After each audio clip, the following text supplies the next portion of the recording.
Well, welcome. My name is Tamara Messenger, and I'm the founder of Quantum Liberation. And I see a lot of familiar faces on the call tonight. So I feel like I'm in a group of international friends with people from all over the world, in Portugal, in Switzerland, in England, in France. And it's really nice to see you all. So, since I've done this last call on the same subject in French, I realized that something really got freed up in me in a marvelous way, because the fear of making mistakes has gone down so much that something has expanded in me, and I'm having fun with having whatever it is to do on my plate. I'm like, oh, okay, well, let's just try. Let's just do it. Let's just do my best and we'll see what happens.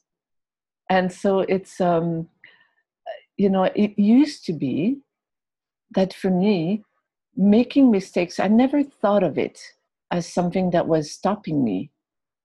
Yet here I was procrastinating like crazy, feeling not ready, feeling like it wasn't the time, feeling like I didn't know how to do what I needed to do. So consciously, I wasn't afraid of making mistakes. Yet all those fears were stopping me from going forward. So what I would like to do tonight is talk a little bit about why letting go of the fear of making mistake is awesome, why mistakes are awesome, and what they can bring you in your life. And then we'll do a quantum liberation group healing. Okay?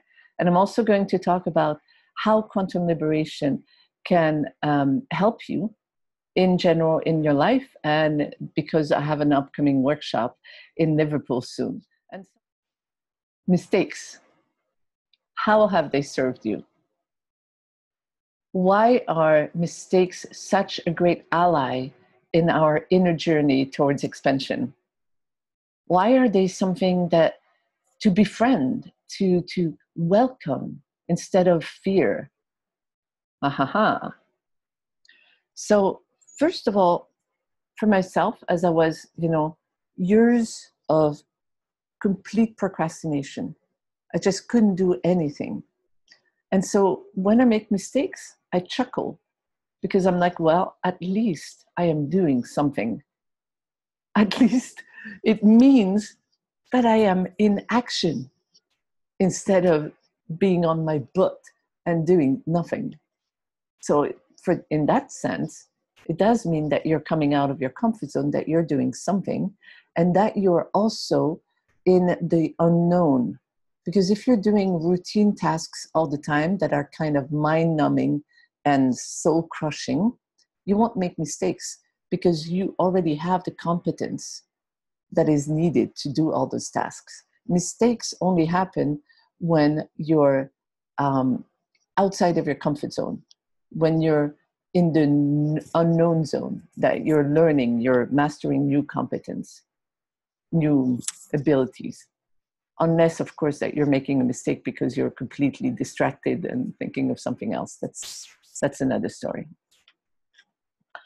So they also help you focus on what is essential. And I have a little anecdote on that. Is someone that I know who was in San Diego at the time when I was living there as well, told me that he's an email marketer. He teaches people, he teaches coaches how to do free sessions that sell for coaches. And so he has this whole marketing system on the web, etc. He's quite good at it. And one time, he structures his emails with subtitles and then fake text, and then he writes in the text so that it's a nice article and everything. And he has buttons that you click to buy something or to register to something. So he knows exactly what's the percentage, and usually it's about 3% or something like that of people who will click on the button.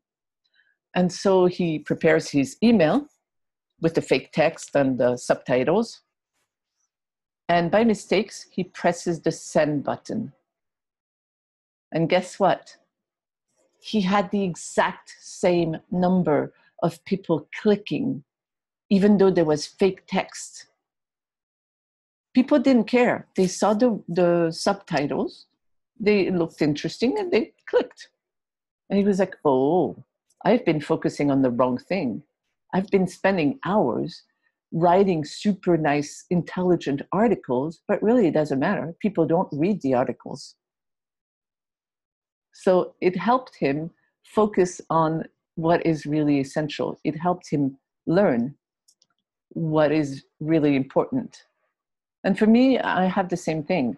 I used to write articles. It used to be a process that would take me half a week or a week, because I would write the article and then I would correct it.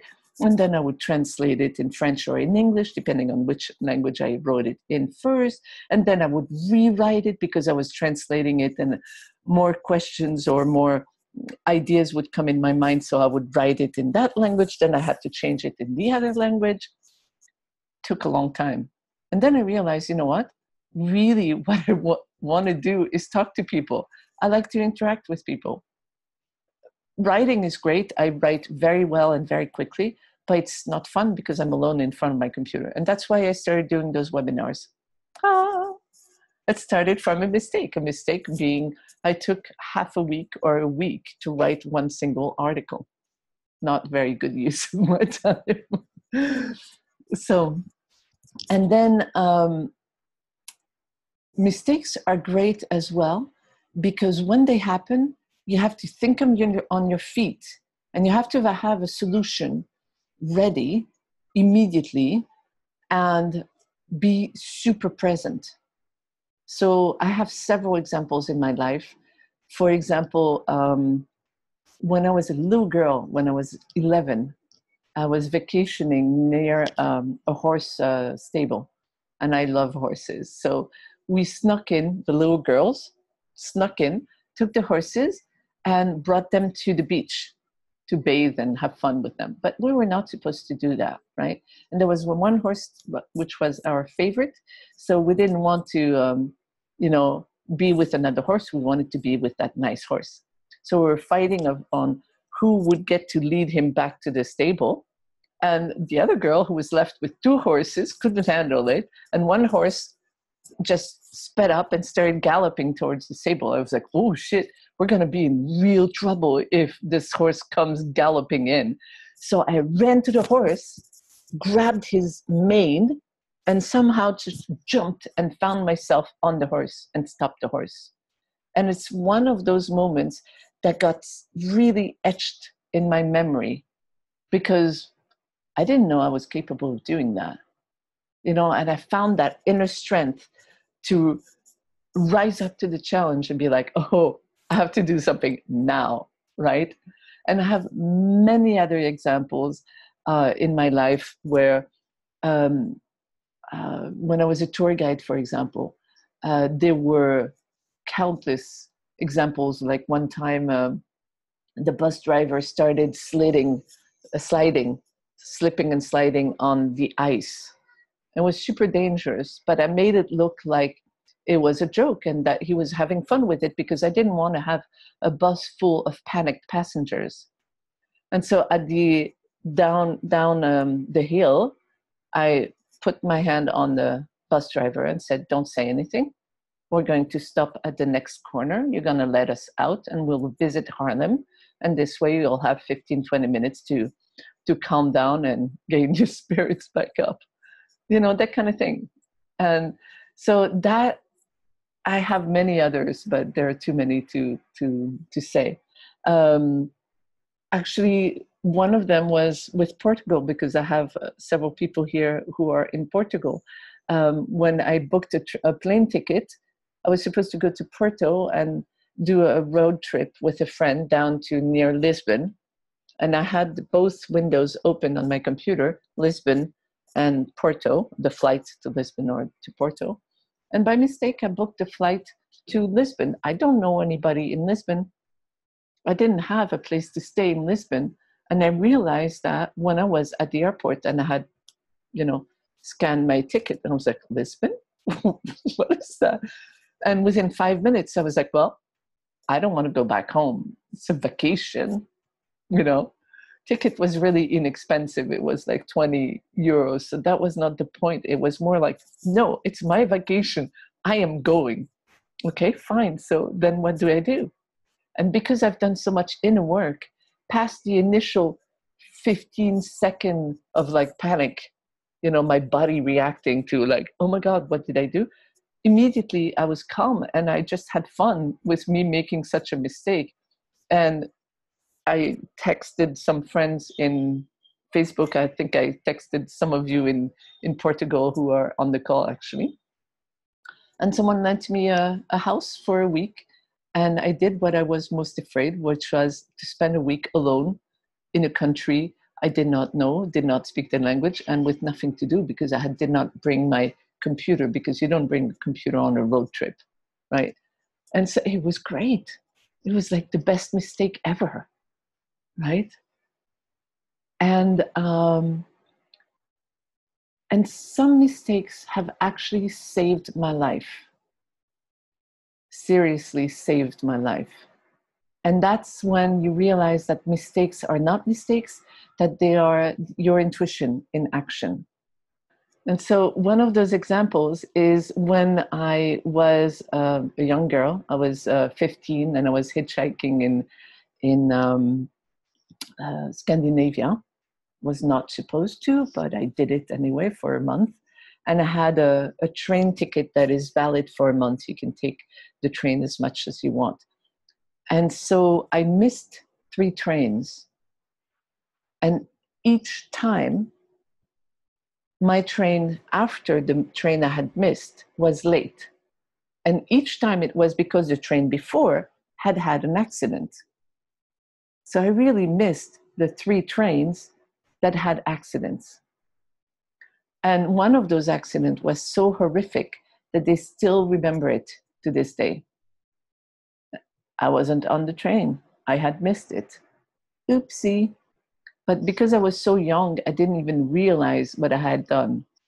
Right? I didn't realize it was such a life-saving thing. I was more like irate at myself and like pouting that I had missed my trains, when really it was my intuition in action that had helped me save myself, right? And I'm sure there were many other times like that, but I just never realized it, right? What about for you? I'm sure there are some times like that as well, that afterwards you're like, oh my God, this was the best thing I could do.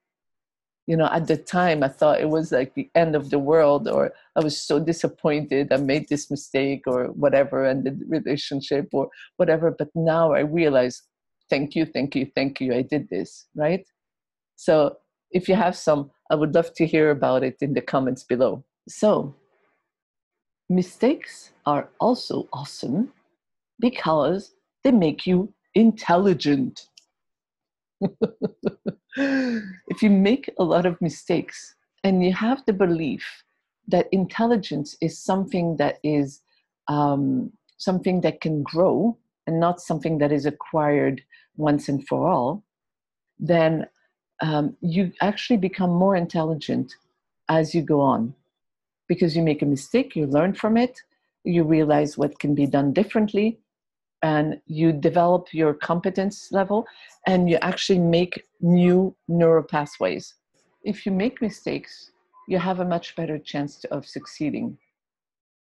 Not looking to make mistakes, of course not, but doing your best and looking to do what you want to do, or go where you want to go. But you're bound to make mistakes along the way. I mean, how many people do you know who succeed completely the first time around? Of course, it happens. But most often, what happens is that we listen to our intuition some, or we don't listen to it, and we make a mistake, either because we didn't listen to the intuition, or because we didn't quite understand what was needed. right? And so we make a mistake, we learn from it, and we're like, oh, okay, next time the intuition comes in, we listen to it better. And was it Thomas Edison, I think, who said he didn't fail 1,000 times. It was just a light bulb who was a 1,000-step process or something like that. Can't remember exactly, but you know, all the people who've really succeeded, they will all tell you that in order to succeed, you must do something that you absolutely love. Why? Mainly because you're going to make mistakes. You're going to have failures. And if you don't love what you do, then you're not going to want to continue it. Then mistakes are also super good because they help you realize what you want. Like a lot of people come to me and they say, I failed my relationship. I'm like, what do you mean you failed your relationships? Yeah, I always got separated and I got divorced 1 or 2 or 3 times. And I'm like, why is this relationship a failure in your mind's eye? And they're like, well, because it's not lasting. I'm like, well, did you learn something from it? Yeah. Did you have some good times? Yeah. So it's not a failure. It's just a relationship that has parted and has taught you things, and now you're on to something else, right? If you start looking at your mistakes not as mistakes, but as opportunities to learn, then you're going to develop compassion for yourself and from others, for others. And you're also going to develop humor and love, because, you know, we're going to develop inner strength. We're going to develop wisdom, and we're all learning. So we're all learning and developing, and one day we'll get it.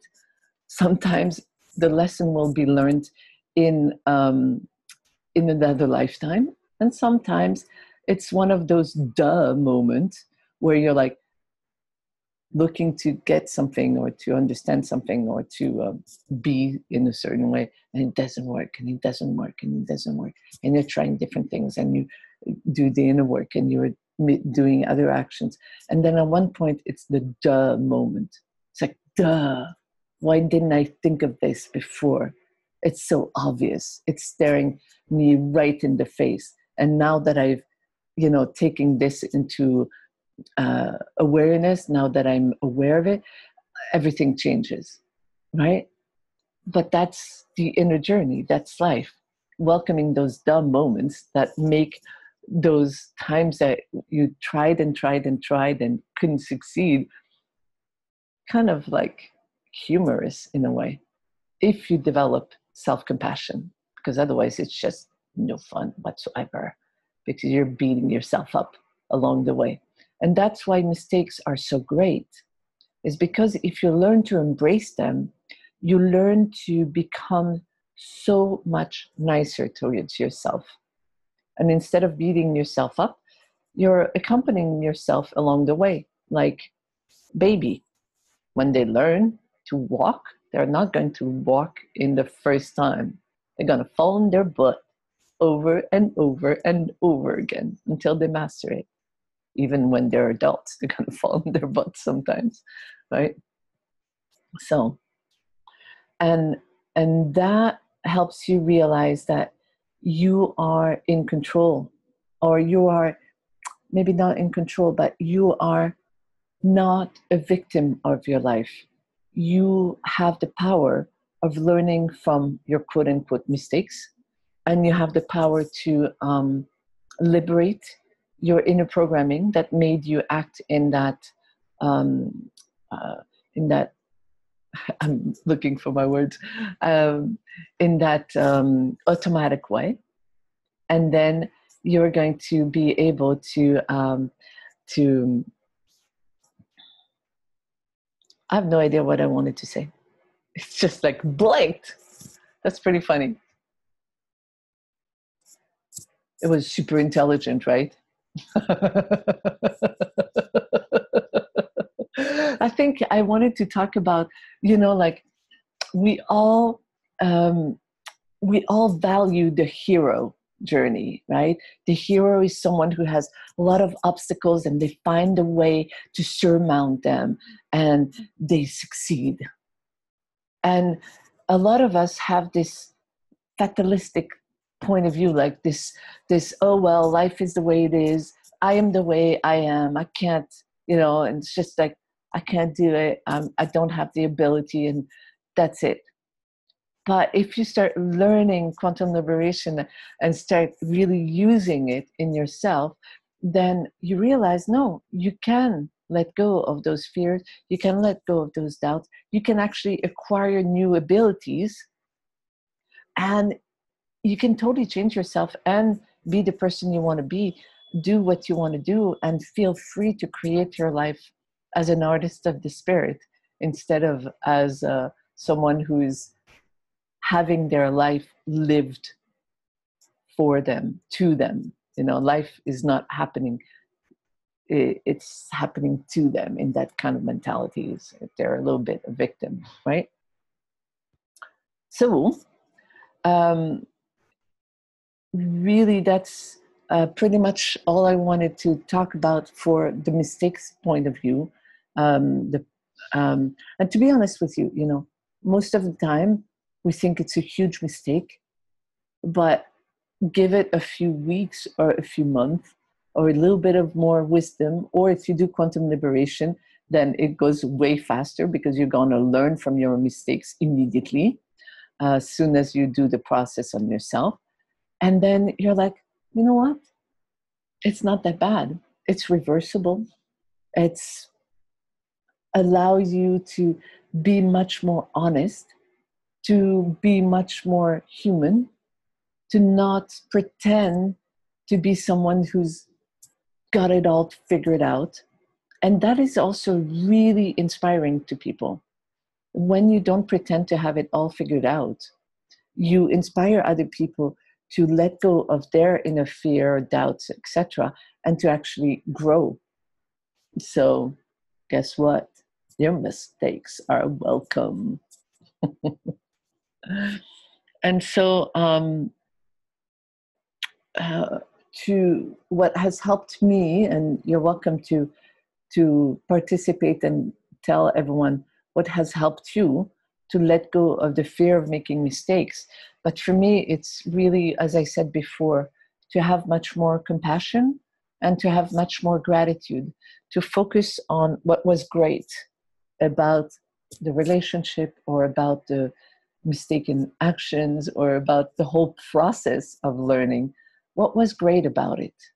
Even all those years of intense procrastination were awesome because since I was in so much inaction and I could not do anything, the only thing left I could do is stay seated, because that's a lot of what I did, just stay seated and connect up to source and daydream and be connected. And in those hours and hours of connection to source is what has helped me to create quantum liberation.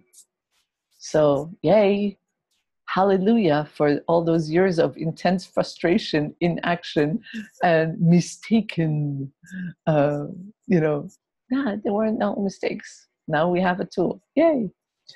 And also, for me, I've noticed that when I'm like, oh, drats, this did not work the way I wanted it to. Instead of focusing on the one thing I wanted to do, right? It's like, it has to be done this way. I have to be that many. For example, if I'm like promoting a workshop or whatever, and then I'm going to be like, well, I have to have that many people at the workshop. Well, instead of being like that, I'm going to be open to what presents itself. And I'm going to do my best, but I'm also open to what presents itself.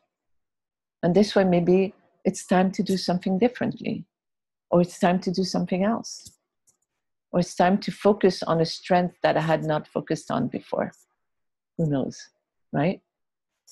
And also for me, welcoming and embracing my mistakes has freed me from my petty tyrant, my inner critic, my inner judge, the one that no matter what I do is never enough.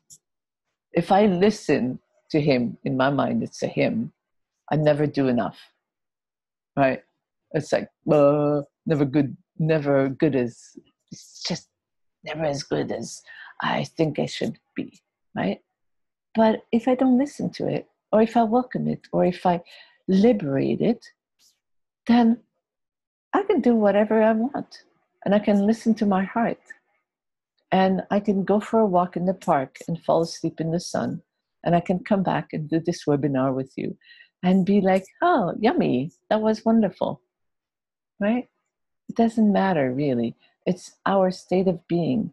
Are we ready not to focus on exactly what needs to be done by being hard on ourselves, by focusing on the task, instead of focusing on allowing ourselves to have this inner creator? And then we focus on doing our best and being in that expansion zone where we're just outside of our comfort zone. We're in expansion. We're doing our best. Maybe we'll make mistakes. Maybe not. Maybe it will be smooth. Maybe not. Maybe it will be wonderful interactions. Maybe we'll have conflict. But it doesn't matter. Because if we have a conflict, yay! It's the gift of the annoying people. We can look at our patterns that created the conflict and we can liberate them. Awesome. There is a gift in every situation. So by changing my point of view, it has really helped me, and just welcoming the mistakes and being okay if I stumble. And if I notice that tonight my English is really wonky, for example. And it also has to do with the fact that I'm looking at your faces and I know that a lot of you are non-English speakers. So I look at you and all of a sudden I think in French, or all of a sudden I speak in the other language that you guys speak. And it's really funny because, you know, it gets my mind a little bit like boggled, and my English gets a little strange, but it's kind of fun. It's rich and it's diverse. So do you have any, I would love to hear your comments or questions about the subject. Go for it.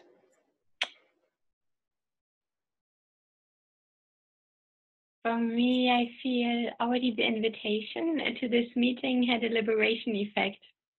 Reading, you're allowed to make mistakes, and I was like, oh my God, really? I'm allowed to make mistakes? Of course, it made me aware of my own belief of, okay, I'm not allowed to make mistakes. And I realized already before the session, it feels like, oh, I'm free and space is opening. Because before, with this belief, it kept me in a box under this big judgment of, okay, this is right, this is wrong, this is what I'm allowed to do, this is what I'm not allowed. And suddenly I'm like, oh, there's space for a new experience. Because in the end, I think a mistake, maybe it's just a judgment. Yeah. Awesome. So, yeah. Well, we're going to do some more. Yeah. I'd love to hear back, to see, you know, like after this this group healing that we're going to do, I'd love to hear back to see if your creativity is evolved, and you know, that you really see it in your everyday life. So thank you. Are you okay if we keep your voice in? Yeah, that's fine. Sure. Sure. For me, it's still a question how to let go of this so-called mistakes. Because what I realize is maybe it's a pattern. I judge something as a mistake, and I judge myself for it again and again and again and again. Okay. and feeling the same feelings all over, and maybe already doing a quantum liberation session on it, but I bring it up again.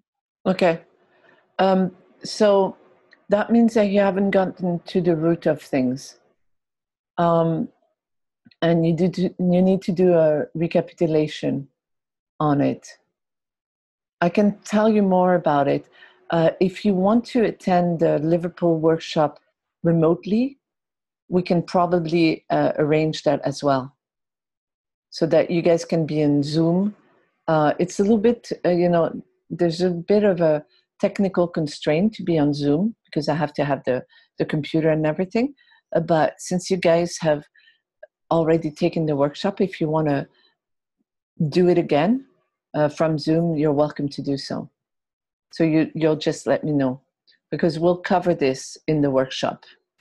We're going to talk about this. It's just like you're missing a little bit of a crucial element to get to the root of things, and then you don't do the same thing again and again. But you make other mistakes. You make other oopsies, but they're not the same thing. Thanks. Anyone else?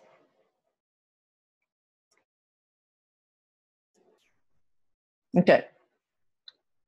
So are you guys afraid of making mistakes? Or if you have other things that, for you, for example, it could be that feeling like, oh my God, things are repeating, like I'm repeating the same mistake over and over again.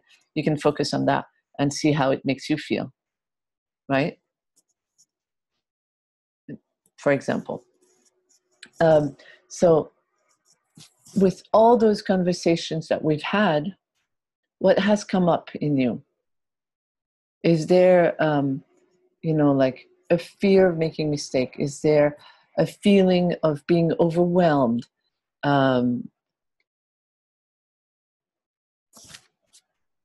Whatever it is, feel into the feeling that is coming up with the conversations we've had,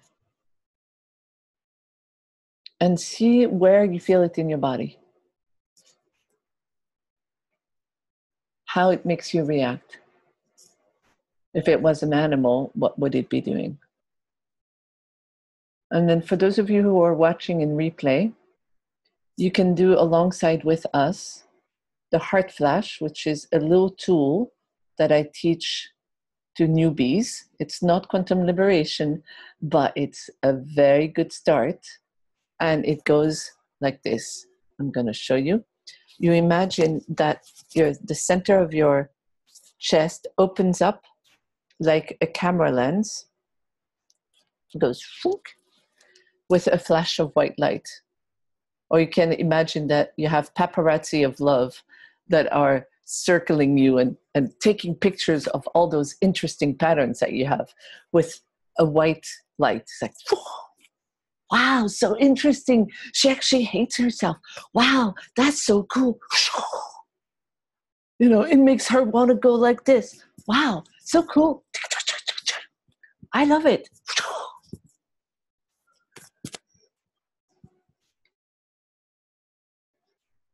And for those of you who are trained, do the full quantum liberation on what you've tried, on what you've found. And I'm going to ask and see if there are things that we need. And if you have things that are coming up, you're also welcome to say so.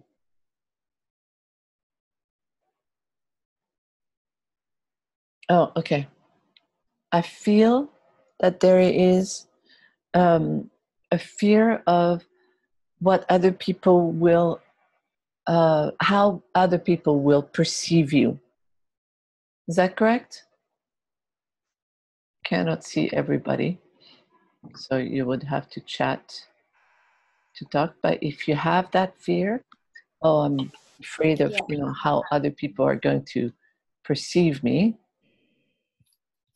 and feel into it. Okay, it says yes, thank you. It says yes. Okay, got it. Thank you very much for your feedback, because I felt it coming up, so I knew that some of you had it. And it's a very French way of being. It's like the fear of what other people will say. It's actually called la peur du qu'en dira-t-on. Le qu'en dira-t-on being gossiping and comments.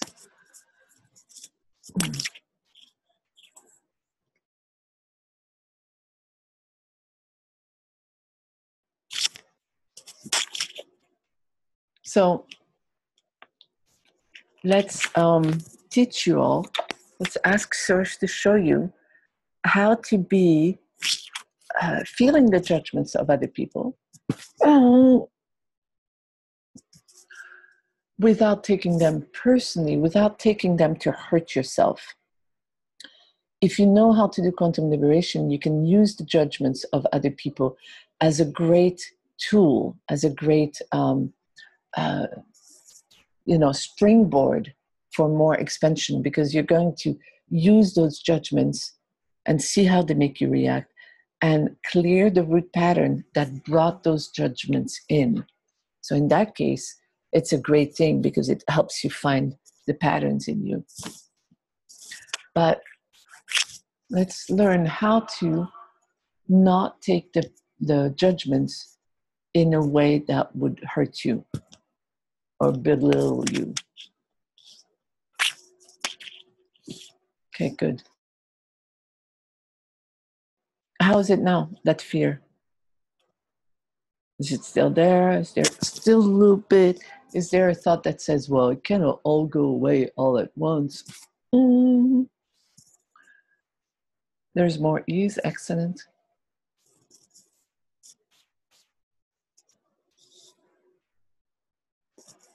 Hey, you were the one who was saying that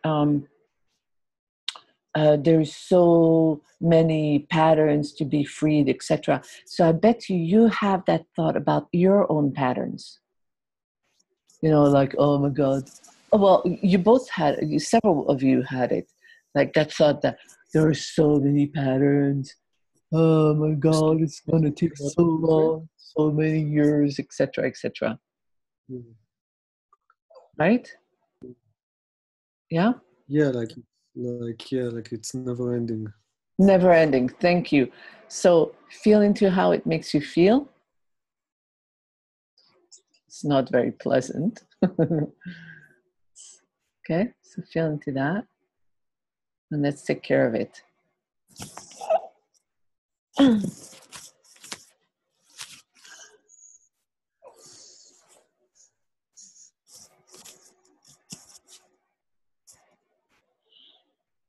It's like it comes with this kind of thought that I cannot enjoy until it's done also. Yeah. So feel how it makes you react in your body. Feel where you feel it when you think of that thought. What's going on in your body? It's like it feels like hard work or obligation or duty. Right. Like no. Yeah, and I'm actually looking at it and seeing it's in your family line as well. Yeah, definitely. Definitely. Phew. The great thing is that anything that you free up in your family line is going to be freed up in your baby as well. So that's kind of nice. Free baby.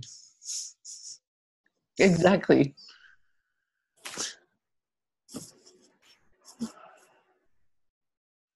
Okay, you guys feel into the leftover of, well, I don't trust that it can be cleared. What's left in there of the, oh my God, it's so heavy and so long. I'm scrolling through your videos so I can see you all. Good. How are you guys feeling now? I had something came up. I don't know if this is relevant. I think it is. When you were saying about how the fear like other people's judgments is kind of reflecting it's an opportunity for us to look at our patterns. Yeah. And it reminded me of something that was happening for a period just before Christmas at work, and I kept making loads of mistakes, and they were mistakes that were causing the business like money, and just I could not stop doing. And it when I was not doing this one certain thing, it moved on to a different thing, and my boss was like just I don't understand. And then she started getting really like annoyed with me, and then angry, and then I was petrified, and I was really upset, and I didn't want to go in. Like just the thought of going into work, being in that environment, I felt like such a like I couldn't control these mistakes. And when you were just saying that there, I thought that's maybe that was highlighting, that experience is highlighting the fear that I have of failure, because the fear of making mistakes, because I was so petrified of her being angry at me. And it's like this story of just the topic of this. Yeah, so you actually look at how it makes you feel when she's angry. Oh yeah, and it reminds me of my dad. It's my whole relationship. There you go. Yeah, because when you look at, you really let go of the patterns, and you're no longer afraid of that conflict or of someone being angry, you're going to stop attracting it to yourself. It's magic. And then you stop making mistakes. So you don't look at whether or not you're making mistakes. No, you look at what happens when you've made the mistake and how, what's the reaction, how it makes you feel. Yeah, I was concluding this as it was happening, but not as consciously. And Yeah. now kind of solidified. I was aware of that, why that dynamic was happening, and it was my responsibility just to like forgive myself, like to have compassion. And But you can go further, not just forgive yourself and have compassion. You can actually clear the whole chain of event to the point where your boss actually does not remember you making those mistakes. It's no longer in the field. I'm not kidding. I am not kidding. They're really angry, and then you clear yourself so completely that they will try to convince you that it wasn't such a big deal at all. Yeah. Because you have so completely changed that the energy you're giving out is no longer the same. It's no longer there. Change, and it's totally changed now. But right. I didn't do anything. Like maybe I was aware of it, but yeah, I didn't consciously do anything like quantum liberation or anything. It just changed. Well, the thing is with quantum lib is that it's about a state of being more than it is about the process. The process is there to help you in the beginning. But pretty quickly, as you move on to level 2, you start realizing that the process is something that exists to pacify the mind. Yeah. And that if you believe that you need to do a certain process to liberate things, then you have to do the process. But pretty quickly, things start to shift and change and get freed up just by talking to someone. Because you know how to connect. And you have that connection, and then it just happens, and you don't even know, you haven't done anything, and all of a sudden your life's totally changed. So quite often you don't need to do things for it to change, but you need to make sure that you've taken care of it, and that you will know, by looking at your life, if things have changed or not. And if they have not changed, then you were just bullshitting yourself, saying, "Oh, I'm just like, that." I'm not talking about you. I'm talking about other people who are like, "Oh, well, it's no longer an issue." Well, if it's no longer an issue, why are you talking about it? Right? That's the bullshit that I'm talking about. That's not what you're talking about. It just makes me think of that, right? So I want to make it very clear that I'm not talking about your experience. Me and my brother earlier said that exact same thing. Oh yeah? What did he say?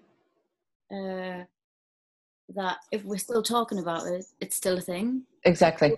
We were having a conversation about something to do with self-judgment or something, and little situations and being in our head and thinking about things. And he says, well, we're still talking about it, so it's obviously still a thing. And until we're not Exactly. talking about it, it's Yeah. going to be. Totally. Yeah. If you don't talk about, if it's no longer a thing, you've actually forgotten. You've actually forgotten it to the point where other people will react completely different to you, completely differently. They forget that it was an issue, and you forget it was an issue. It's pretty cool.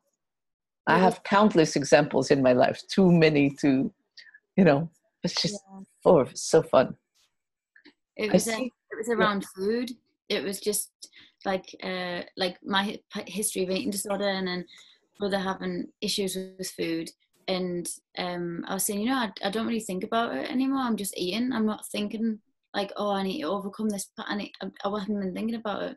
And he was thinking about and talking about it. And I said, it's because, maybe we get to a point where we don't even think about these things, these issues, and we talk about like sheep or cactuses or something. Yeah. I mean, it's like work for me. Like today I wasn't thinking about the fact that I used to be in procrastination. I was just like, oh, I need to varnish all the shelves, and I need to send out my newsletter, and I need to edit this video. And it's like, okay. That's it. It just got done. It wasn't, not a big deal. And then a friend came to work here because I invite friends to come over and work here. And I had totally forgotten because I had not written it down because I was, in mayhem. And the place was a mess because there was work everywhere. There was, like construction work everywhere, right? She comes in and I'm like, oh, I totally forgot you were coming. And she's like, yeah, well, it's okay with the mess. It's fine. So I cleared the space and we just worked. And it was just awesome to be there and to be like, and she finished her book and she sent it off. And we were doing this while there was, construction being done. It was just so fun to be like, oh, let's just be present to what needs to be done. Take care of things. Not be afraid of making mistakes.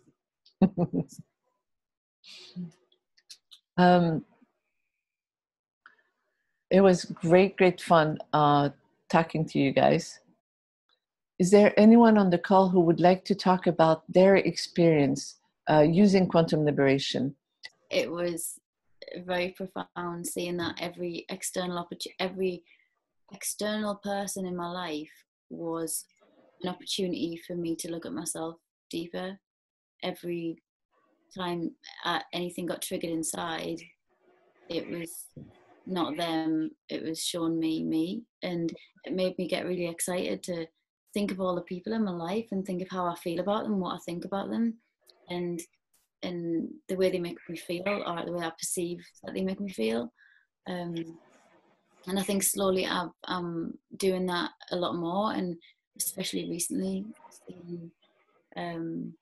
almost like not necessarily doing the process of quantum liberation, but it becoming more natural. Yeah. And seeing how it's all me. It is. It's all me. It's never anybody else. Yeah. And that is so empowering. And it is. You realize how much control you actually have. Yeah. Over your life like that. How much power? How much power instead of control? Because we have the power to shift situations in life. It's so fun. We have choices, and we always have had, and we always will. And it's very, very nice. Thank you. I was reflecting on that specific thing today, actually, because I was like, well, the people who have an issue with what I do or who I am or how I am, or people who are angry or whatever, who are in my life, right? Not necessarily me feeling their anger or me feeling anger towards them, but they are feeling anger and they are in my life. I can just welcome it in me and do the quantum lib in me so that it's no longer an issue in my life. If they wish to feel their anger in their life, they can, right? But most often what happens is that when I do that, their anger also goes away. That's the crazy thing.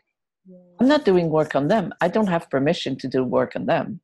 So I let them be. I just take care of it in me, in my life. It's in my life. I can feel it. It's in my life. And then, phunk, they're no longer angry. I'm like, okay, that's pretty cool. Thanks very much. So you see, maybe you've been doing Quantum Lib or your own version of it. I think I tend to do that with external things that I learn. I tend to just find my own way with things, and I struggle sometimes with taking on other concepts.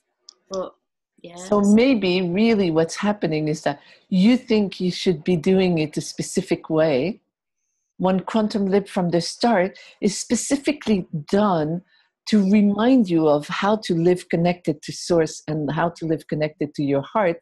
And I encourage you to find your own way.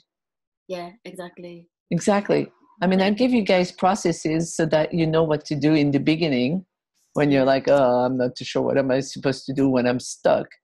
But, you know. It's like, as an example, I've been learning to drive. Yeah. And the lessons that I've been struggling with, I've been trying to listen and understand what my driving instructor's saying. As soon as I let go, I was driving perfect. I was driving fine. But when I'm trying to contextualize it and understand and make sense of it, then it doesn't. Well, I think possibly with Quantum Lib, it was a similar thing. Yeah. Where the resistance comes is like, this is just complicated. But actually, I understand it and I already know it. It's just exactly. Yeah, tuning in my own way with the guidelines that super simple. Yeah. I mean, I've spent more than 15 years making it simpler and simpler.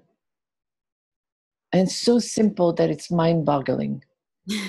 It's true. I mean, yeah, some people are like, oh, it's too simple. I'm like, okay, you know. So I'm really happy we had this conversation, actually. Me too. Thank you. Oh, you're welcome. Thank you. You know, I'm super conscious of the fact that we're all masters. And in this lifetime, I'm the one reminding you how to do it, but I'm quite sure that we're all masters. Yeah. I fear that I become more gentle with myself, and if there's an issue showing up, it's so much more with playfulness, and I discover more and more to make it more physically. So sometimes I literally, because I connect to my body, and then I start to move it and to dance it with music or without music. And it's amazing, those moments, feeling getting more and more energy, or something is not an issue in this moment any longer. And for me, when I started to learn quantum liberation, I had a notebook, and then I kept going. It was without a notebook, and now I have a notebook again, and it's a great support. Actually, I also got it with me right now. And whenever I feel, okay, something is coming up, might be a fear or whatever it is, I make a little note in my quantum liberation workbook. And sometimes I make a session about it, but sometimes it's already solved just by bringing it into awareness, having it on paper, and it's not in my energy system, you know. And it's fun. Today I started this book. It was at the beginning of May, and then I make it when it's not an issue any longer, and there are not so many pages with issues. So I'm like, yoo-hoo! It's really working. You can also do a journal of gratitude.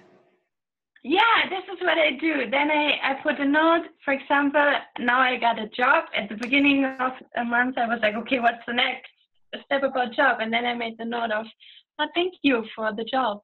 Yeah. Thank you. Thank you. So in short, do the Quantum Lib course. It's great fun. It's highly liberating. And it can change your life. Does anybody else want to add anything? Going once, going twice. Ta-da! I declare this session finished. Ding! Thank you so much for coming. And you can sign up to the newsletter by following the link below, and in which you will receive the updates, the upcoming webinars, so that you can participate live and know when I'm going to be in your area. I'm also very open to be invited to different areas. I travel, and I'm happy to go to foreign countries to teach. And I can organize webinars just for your friends. And, you know, I'm quite open to suggestions. So thank you very much for being here. Much love, and talk to you very, very soon. Bye-bye. Bye.